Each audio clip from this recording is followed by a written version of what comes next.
Hello beer tubers, and welcome to yet another Brewery with me, Peter, the master of hobbits, outside in this lovely spring weather.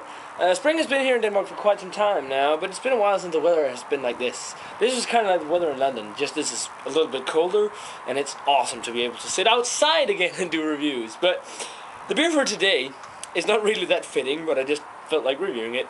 It's going to be a Baltic Porter. That's not a spring type beer at all, but it's going to be one of the beers sent to me from Mark in Poland. So thanks to Mark for the beer.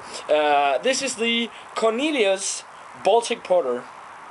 All I know is that it's a Baltic Porter from Browar Cornelius in Piotrkow, Tryb or something like that in Poland, and it's on 8.1% alcohol. Info, I have no clue because it's in Polish. So let's just get it cracked open and see if this is any better than the Chechanov or Chechan beers. Okay, classic Baltic Porter look here. It's quite blackish color. I do get a little bit of reddish notes down here in the bottom of the glass, though it's not much. The head, just one finger. I wouldn't even say tan, maybe beige head.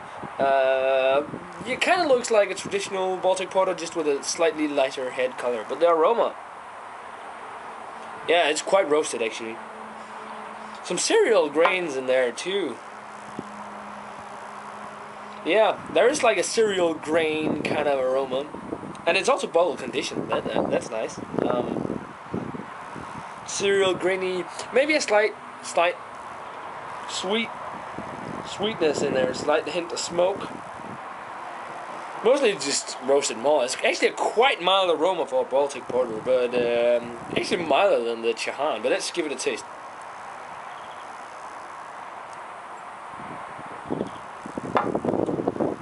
Okay, the flavor is way bigger than the Chechan. This is probably the sweetest Baltic Porter I've ever had. It's really, really sweet, almost like a Bock. The body on it is, I'd say, a medium body, just slightly dry in the mouthfeel.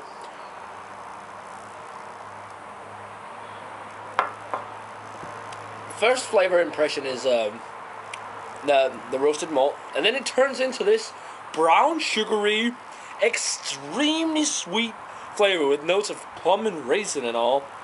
It doesn't really taste a lot like a Baltic Porter. It tastes kind of like a mix of one.